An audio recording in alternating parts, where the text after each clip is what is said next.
Hello, this is Dr. Grande. Today's question is, can I analyze the case of Sheila LaBarre? Just a reminder, I'm not diagnosing anybody in this video, only speculating about what could be happening in a situation like this. If you enjoyed this video, please like it, subscribe to my channel, and consider supporting me on Patreon.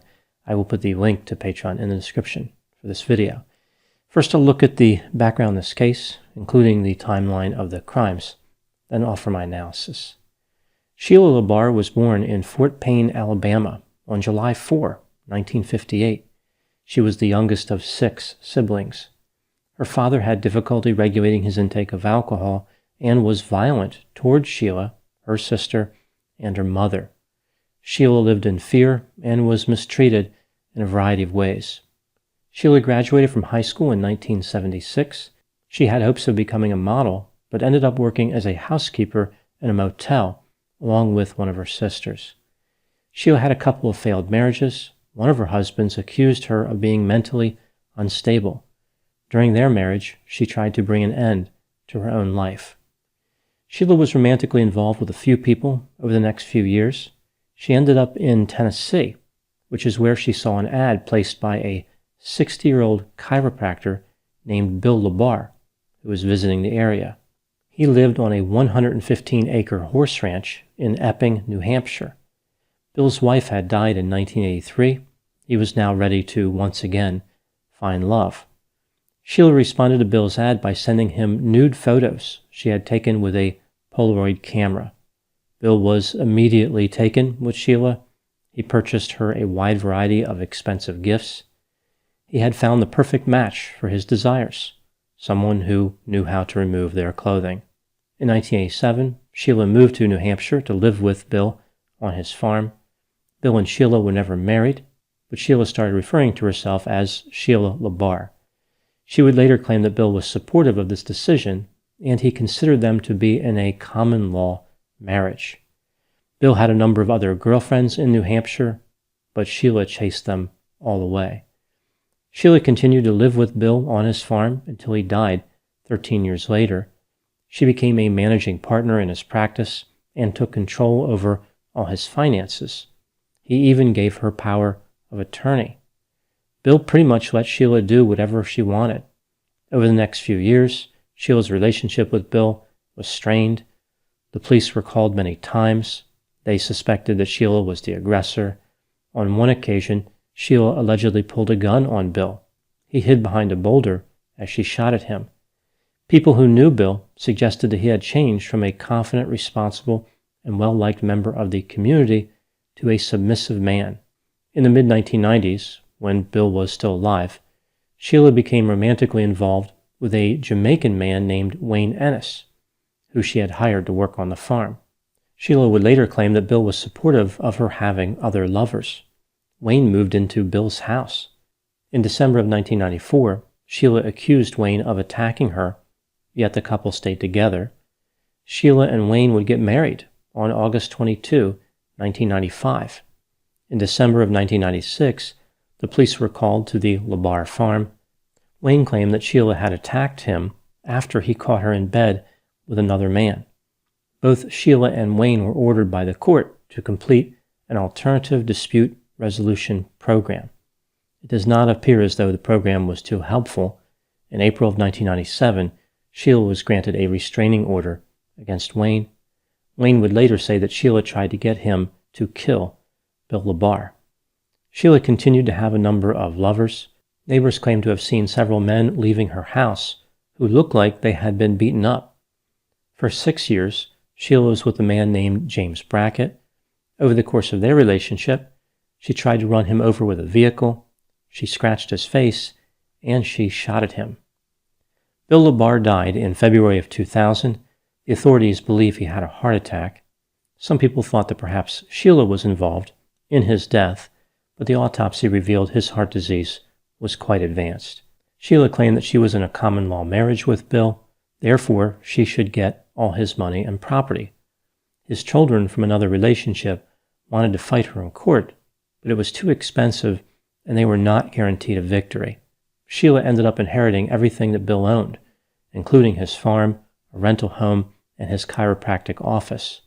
His estate was valued at over $2 million. In 2003, Sheila became romantically involved with a man named Michael Deloge. He was described as a transient and a loner. He had a long history of substance abuse, and he had limited job skills. Sheila and Michael engaged in a lot of BDSM sex, which was something that she preferred.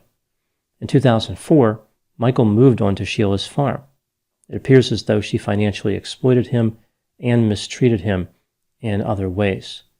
Sheila murdered Michael in the fall of 2005, but the authorities were not aware of this at the time. On February 14, 2006, Sheila used a dating service to meet a man named Kenneth County. He was 24 years old and reportedly had an intellectual disability. Sheila continued her pattern of frequently engaging in BDSM sex. Kenneth moved to Sheila's farm. A month later, she called her sister and talked about how Kenneth had demonic eyes. Sheila did not intend her remark as a compliment.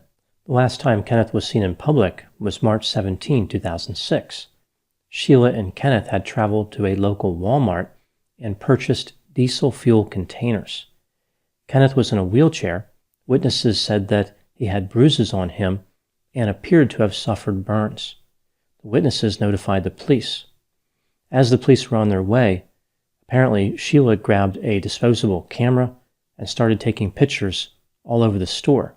She was making quite a scene. When the police arrived, they stopped Sheila and Kenneth in the store to talk to them about Kenneth's condition, but let them go without intervening. Shortly after this, Sheila stabbed Kenneth to death with a kitchen knife and burned his body using diesel fuel. On March 24, Sheila called the police and told them that she woke up and Kenneth was gone. She then proceeded to play an audio recording that she had made of Kenneth, which she said proved that he had harmed children. On the recording, he appears to confess as Sheila berates him. The police conducted a welfare check and found a burn pile containing what appeared to be a human femur. They also found a pair of sneakers in the basement. The police told Sheila not to destroy the bone or the sneakers. She promised that she wouldn't, and the police left the property to get a search warrant. If the police can't trust a woman who's burning human bones on her property, who can they trust? Sheila destroyed the evidence as soon as they left and fled by hitchhiking on a nearby interstate highway. She had sex in a hotel room with the man who picked her up. He called the police when he realized who she was, and Sheila was arrested. The police started a 3-week search of the LaBarre farm. They found a mattress which had been burned, blood spatter throughout the house, and human bones. Sheila confessed to murdering Michael and Kenneth, as well as burning their bodies. In a septic tank, the police found a spent shell case, Michael's birth certificate, and one of his bones. Kenneth's remains were found on the farm, as well as a knife with blood on it. The authorities also found 3 human toes, which did not belong to either Michael or Kenneth. Either somebody accidentally left those behind during a visit to the farm, or they bought the farm, so to speak. In 2008, Sheila was tried and convicted for murdering the 2 men. She was sentenced to life in prison without the possibility of parole. Now moving to my analysis. At Sheila's trial in 2008, mental health clinicians were divided on what mental disorders she had.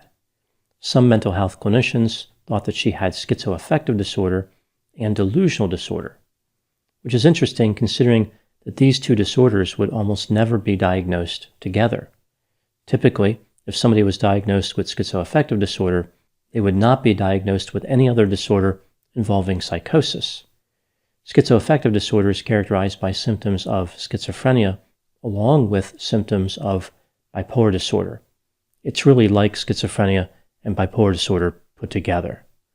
This covers a wide range of symptoms like diminished emotional expression, disorganized speech, disorganized behavior, hallucinations, delusions, mania, and depression. If somebody truly had schizoaffective disorder, it would be very difficult to figure out if they also had delusional disorder, considering the delusional disorder symptoms are essentially already covered in schizoaffective disorder. Other mental health clinicians said that Sheila had extreme personality traits.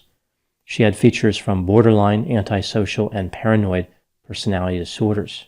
These clinicians said that she was not suffering from something like schizophrenia, so she did not have schizoaffective disorder.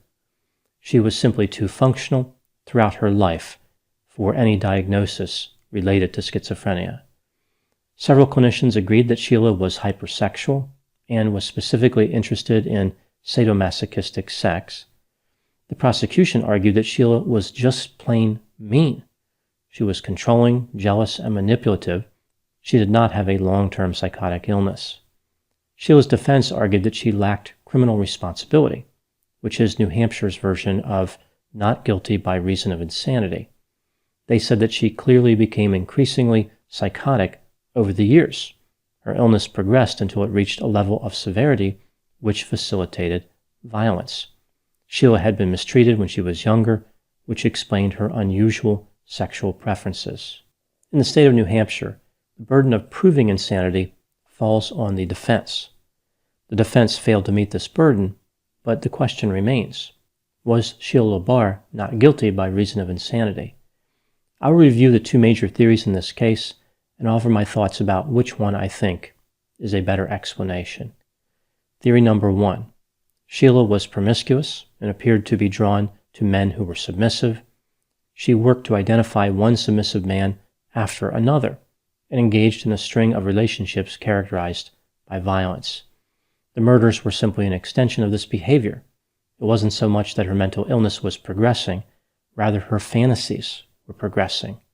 She needed more intensity to reach the same level of pleasure. She would call her victims offenders as part of the fantasy. It wasn't so much that she really believed they were offenders, rather she fantasized about them in that way because it excited her. It may have been that Sheila was really trying to punish herself, like she was projecting her own terrible desires onto other people. The more she hurt them, the more she was expressing self-hatred. Under this theory, Sheila was like a serial killer. She started with a disturbed relationship pattern and non-lethal violence, and then moved her way up to lethal violence. Sheila also had a fixation on financial gain. She was not psychotic and not primarily motivated by psychosis, rather she was antisocial. Moving to theory number two. Due to her history of mistreatment, Sheila developed a hatred for men. This explains her series of destructive relationships. In addition, this history led to the development of schizoaffective disorder or delusional disorder, but probably not both. Sheila's symptoms grew progressively worse until she started viewing many different men as offenders. She became obsessed with protecting children from them. She also believed that God had commanded her to kill these types of offenders. There is one story that Sheila offered consistent with this belief. At one point, Sheila consumed an excessive quantity of drugs and drove her vehicle until she passed out. This resulted in a collision. She said that after this happened, she woke up and found herself seated at a table with different men who had long beards. She said that one of the men was God. Sheila claimed that God spoke to her, telling her that her work on earth was not complete. She was to return to the planet and kill people who offended against children, just like the people who had hurt her when she was a child. Under theory number two, Sheila was psychotic. She believed she needed to kill criminal offenders. Her psychosis developed after she had already accumulated wealth and was able to care for herself. This made her appear to be more highly functioning than she really was. When considering the evidence, which theory seems more reasonable? In my opinion, this case seems to be more about extreme personality features than psychosis. Sheila was functioning at a very high level. She manipulated men, destroyed evidence, fled from law enforcement, and was highly focused on obtaining money. All the mental health clinicians in this case agreed that Sheila knew the difference between right and wrong. So technically, it would not matter if she was psychotic or not. She was criminally responsible. I do believe that a case can be made for psychosis. It's challenging to dismiss psychosis because Sheila would engage in a lot of bizarre behavior, like believing that she saw people with demonic eyes. Now moving to my final thoughts. Sex is an extremely powerful motivator for many people. It pushes them to stay in relationships they know are unhealthy. Sheila was able to find people who were vulnerable to this particular type of motivation, and she took advantage of them. These men wanted somebody to hurt them, and Sheila took this desire to an extreme.